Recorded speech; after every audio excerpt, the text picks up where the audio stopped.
안녕하세요, 더월드입니다. 최근 일주일 정도 파이 관련 영상을 올리지 못했는데요. 그래서 이번 영상에서는 최근 있었던 파이 관련 주요 업데이트들을 종합을 해서 함께 살펴보도록 하겠습니다. 우선 5월 21일 X에 올라온 파이 공식 관련 포스팅부터 시작을 해보겠습니다. 이번 업데이트에서 가장 눈에 띄는 부분은 바로 OKX 관련 내용이 되겠는데요. 파이코어 팀에서는 처음으로 OKX 플랫폼을 통해서 미국 내 수백만 명의 사용자들에게 파이 접근성이 제공되기 시작을 했다, 이렇게 언급을 하고 있습니다. 즉 미국 사용자들이 파이 생태계에 접근할 수 있는 또 하나의 통로가 OKX를 통해서 열리기 시작을 했다, 이런 의미로 볼 수 있겠고요. 현재 파이코인은 여전히 제한적인 거래소에만 상장이 된 상태입니다. 현재 이 이미지를 보시는 것처럼 파이코 팀으로부터 KYB 승인을 받은 거래소들이 상당히 제한적인 것을 확인할 수 있죠. 즉 일반적인 블록체인 프로젝트처럼 모든 중앙화 거래소에 자유롭게 상장을 허용하는 방식이 아니라 파이의 경우 제한된 거래소에만 블록체인을 오픈을 해주고 입출금이 가능하도록 허용하는 상당히 특이한 전략을 선택하고 있는 것을 확인할 수 있습니다. 물론 최근에는 미국의 크라켄 거래소에도 파이가 현물 상장이 되긴 했었죠. 하지만 크라켄 거래소 역시 미국 내 모든 주를 동시적으로 지원하는 것은 아닙니다. 그래서 미국의 사이버 보안 전문가 웨스 스펜서 역시 몇 달 전에 본인 유튜브 채널을 통해서 이런 언급을 한 적이 있었습니다. 현재 미국인들은 파이코인을 쉽게 매도할 수 있는 환경이 부족하고 이 부분이 결국 파이의 약세에도 영향을 주고 있다, 이렇게 설명한 것을 확인할 수 있었는데, 결국 메이저 크립토 프로젝트로 성장하기 위해서는 아시아 시장뿐만이 아니라 미국 시장에서도 자본이 자연스럽게 유입될 수 있는 그런 환경이 매우 중요하다는 의미로 해석을 해볼 수 있겠습니다. 그리고 이번에 파이코 팀이 직접 OKX를 꺼내게 되면서 미국 사용자들에게 더 많은 접근성을 제공할 수 있게 되었다, 이제 이런 업데이트를 발표하게 된 것인데요. 자, 여기서 중요한 부분은 파이코 팀의 전략을 이해를 해보려면 제가 작년 5월 X에 올렸던 글을 다시 한번 살펴볼 필요가 있겠습니다. 니콜라스는 오랫동안 본인 X 계정을 통해서 단 3개의 거래소만 팔로우하고 있었습니다. 코인베이스, OK코인, 그리고 크라켄 거래소가 되겠는데, 흥미롭게도 이 모든 거래소들은 모두 미국 규제를 상당히 준수하고 있는 친미 성향의 거래소들이라고 보시면 되겠습니다. 그리고 이 중 하나가 바로 OK코인, 즉 OKX 거래소가 되겠습니다. OK코인 거래소는 무려 미국의 41개 주에서 라이선스를 확보한 거래소라고 보시면 되겠고요. 특히 2022년에는 스텔라 기반 USDC를 통합한 최초의 중앙화 거래소 중 하나다라고 보시면 되겠습니다. 그리고 바로 이 OK코인 거래소가 현재 미국 시장에서 OKX로 리브랜딩을 진행하고 있다고 보시면 되겠습니다.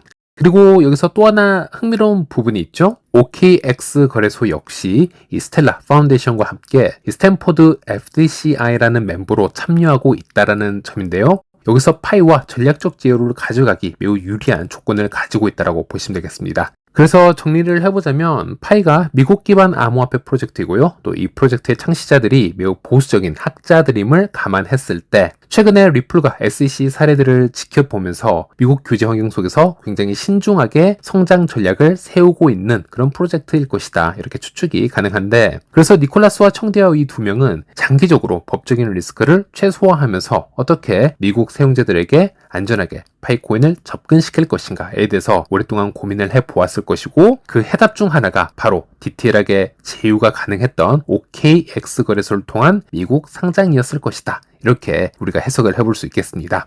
그리고 물론 이게 끝은 아닐 겁니다. 결국 파이코 팀은 미국 시장 내 최종 목표로 미국에서 가장 큰 규모의 거래소인 이 코인베이스 상장을 목표로 하고 있지 않을까, 이런 점도 다시 한번 생각을 해볼 수 있겠습니다. 그리고 현재 파이앱 메인 화면에도 새로운 업데이트가 올라와 있죠. 지난 컨센서스 2026에 진행이 되었던 이 니콜라스와 청지아오의 이 스피치 영상이 이번에 파이 공식 채널을 통해서 업로드가 되었습니다. 다만 이 부분은 이미 이전 컨센서스 2026 현장에서 공개되었던 영상을 바탕으로 제가 제 유튜브 채널에서 한글 더빙과 함께 제가 정리를 해서 전달해 드린 적이 있었기 때문에 아마 대부분의 분들은 어떤 이야기들이 나왔는지 이미 잘 알고 계실 거라고 봅니다.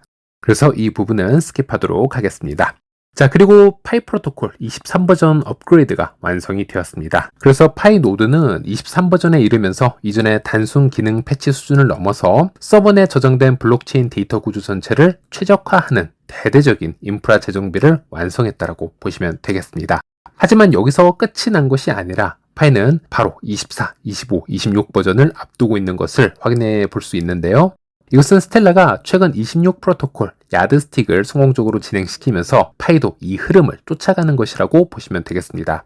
현재 파이 블록체인을 가보시면 메인넷은 23 버전으로 표시가 되어 있지만 테스트넷은 이미 26 버전으로 진행을 해서 여러 테스팅을 거치고 있는 것을 확인할 수 있습니다. 그래서 만약 파이가 26 프로토콜로 전환이 된다면 스텔라 기반 코어 데이터를 종합을 해볼 때 이 스마트 컨트랙트 정밀도가 더 크게 향상될 거라고 예상을 해볼 수 있겠습니다. 한 가지 대표적인 기능을 살펴보자면 네트워크 상의 특정 스마트 컨트랙트나 지갑에 해킹이나 치명적인 오류가 발생했을 때 노드들이 합의를 해서 문제가 생긴 딱 그 지갑이나 서비스만 콕 집어서 즉각적인 동결이나 픽스를 할 수 있는 그런 기능이 가능해질 겁니다. 이전에는 이런 문제가 터지게 되면 이를 제어하기가 매우 까다롭고 광범위한 조치가 필요했었습니다. 쉽게 말해서 건물 특정 방에 불이 났다라고 가정을 해봤을 때 건물 전체 두꺼비집을 내리는 것이 아니라 불이 난 그 방의 방화문만 정확히 닫아버리는 그런 스마트 비상 브레이크가 생기는 것인데 이런 부분들이 이번 프로토콜의 강화가 될 것이다. 이렇게 보시면 되겠습니다. 자, 그리고 파이 브라우저에 새롭게 런칭한 파이 전용 게임 플랫폼이죠. 이 CD 게임스 잠시 이야기하고 넘어가도록 하겠습니다. CD 게임스는 단순히 H5 간단한 게임들의 모음만 있는 것이 아닙니다. 각 유저가 자신만의 엘프를 육성하고 자원을 확보해서 기지를 성장시키기도 하고요. 이 과정에서 보상을 받고 다른 유저들과 치열하게 경쟁하는 구조도 가지고 있습니다. 이 때문에 현재 파이 관련 X 컨텐츠만 살펴보시더라도 커뮤니티 내에서 이 CD게임스의 엘프 대륙이라는 이 게임이 상당히 큰 관심을 불러일으키고 있음을 알 수 있습니다.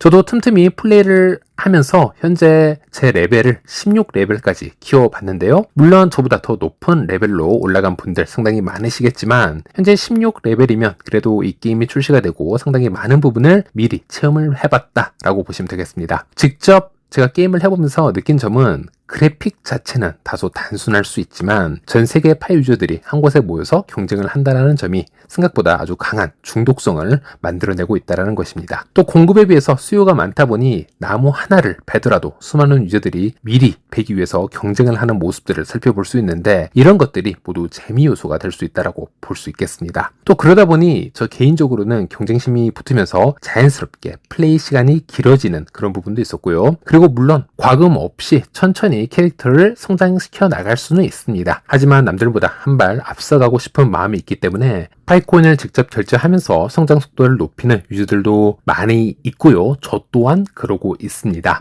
저 같은 경우 저도 10년 전에 한창 게임을 해볼 때는 필요하다면 게임에 과금을 종종 하는 편이었는데요. 이번 CD게임스 엘프 대륙을 플레이하면서도 시간을 아끼고 기지를 빨리 성장시키고 싶어서 파이코인을 사용을 해서 아이템을 지속적으로 구매하고 있습니다. 이 세계관 속에서는 파이코인이 곧 현실의 현금과 완벽히 동일한 역할을 하고 있는 부분입니다. 그래서 어찌 보면 이것이 파이코인의 아주 훌륭하고 직접적인 유틸리티 중 하나라고 볼 수 있겠습니다.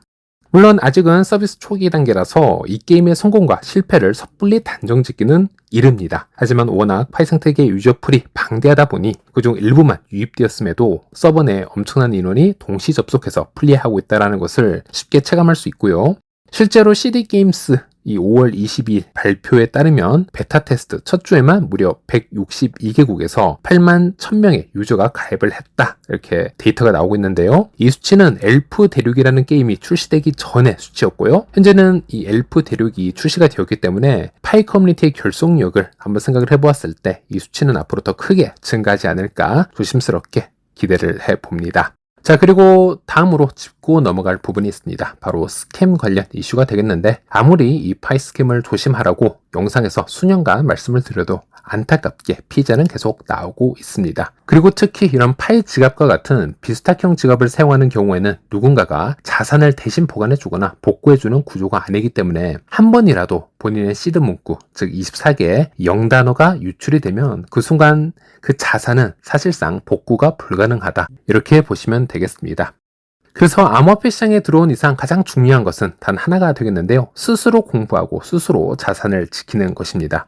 최근 파이 관련 채팅방을 보게 되면요. 이 모더분들이 지속적으로 스캠 사이트들을 공유를 해주고 있고 경고하고 있습니다. 이것도 수년째 지속이 되고 있습니다. 이런 스캠 사이트나 문자 메시지, 이메일을 보게 되면 수십 가지, 수백 가지가 있을 수 있겠지만 이 패턴은 거의 항상 동일하다라고 보시면 되겠습니다. 예를 들어 항상 이런 식이 되겠습니다. 파일을 무료로 지급해 드립니다. 예를 들어 500파일을 드리겠습니다. 지갑을 연결해 주세요. 파일 지갑, 시드 문구 0단어 24개를 여기에 입력을 해서 지갑을 연결해 주세요. 이런 메시지가 나오게 됩니다. 그 순간 여러분이 여기 입력을 하게 되면 이미 100% 스캠을 당하는 거다. 이렇게 보시면 되겠습니다. 또 다른 형태로는 문자나 메시지를 통해서 접근하는 경우가 있겠는데요. 귀하의 미수령 파이가 조만간 소각될 예정입니다. 지금 즉시 확인하지 않으면 손실됩니다. 이런 식의 긴급성을 유도하는 메시지 역시 전형적인 사기 수법이라고 보시면 되겠습니다. 여기서 파이코어 팀은 절대 이런 방식의 메시지를 보내지 않는다라는 것인데요. 따라서 이런 내용이 보이면 무조건 의심부터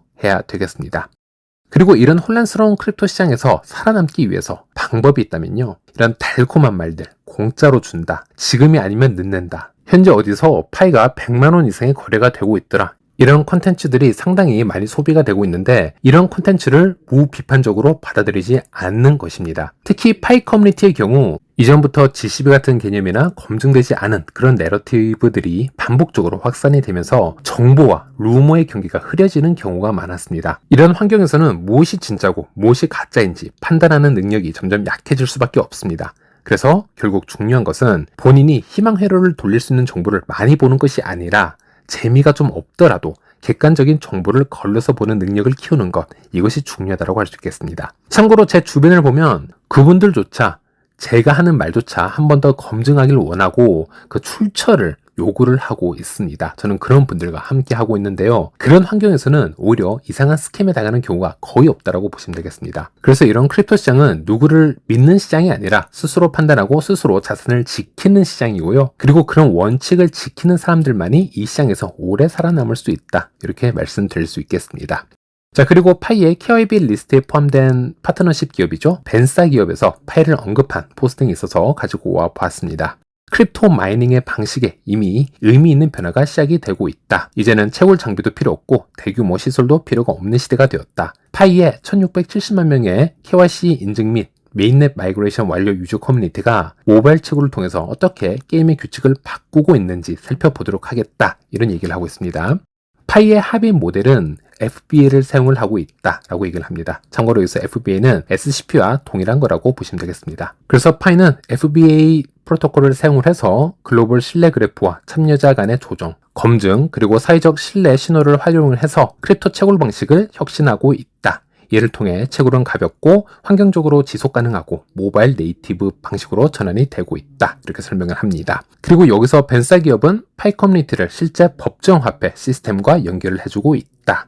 기능은 파이 지갑에 직접 내장이 되어 있고 사용자들은 카드, 디지털 지갑, 은행 송금을 통해서 온램프를 이용할 수 있습니다. 규제 준수 기반으로 운영이 되고 실제 결제 환경에 통합된 구조입니다. 이렇게 얘기를 하고 있고요. 즉 스텔라에서는 머니그램과 같은 기업이 파트너십을 맺어주면서 현금을 암호화폐로 바로 전환해주는 그런 온램프 서비스를 해주고 있는데요. 여기서 벤사 기업은 파이의 온램프 기업이 되겠다. 지금 이 이야기를 하고 있는 것이다 라고 보시면 되겠습니다. 그래서 영국, 유럽연합, 캐나다, 호주 및 미국 대부분 주에서 라이선스를 보유를 하고 있고 전 세계적으로 이 벤사가 운영이 되고 있고 또 파이 지갑에 직접 통합이 되었고 또 여러 신용카드나 애플페이, 은행 송금을 통해서 파이 접근이 가능해지고 있다. 이런 부분을 프로모션하고 있는 것을 살펴볼 수 있습니다. 실제로 제 1년 전 영상을 보시게 되면요. 이 벤사 앱을 통해서 신용카드를 사용을 해서 바로 파이코인을 구매하고 이것으로 파이 지갑을 활성화하는 법을 제 영상을 통해서 보여드렸는데요. 물론 저는 해외에 거주하고 있기 때문에 이 신용카드도 해외에서 발급한 것이고요. 그래서 파이코인을 바로 구매할 수 있었습니다. 하지만 한국은 아직 그 서비스가 제공이 되고 있지는 않은 걸로 알고 있습니다. 참고하시길 바라겠고요. 그래서 마지막으로 이 부분을 좀 더 직관적으로 쉽게 설명을 해보자면 기존의 파이는 암호화폐 지갑만 있는 프로젝트였다면 이제는 벤사와 같은 중개기업들이 이 파트너로 들어오면서 실제 현금이 들어오는 프로젝트로 진화하는 단계이다. 이렇게 보시면 맞겠습니다. 물론 이제부터 시작인 것이고요. 얼만큼 더 큰 자금이 들어올지는 좀 더 지켜봐야 될 것 같습니다. 네, 이번 영상은 여기까지고요. 다음 영상에서 다시 찾아뵙도록 하겠습니다. 시청해주셔서 감사합니다.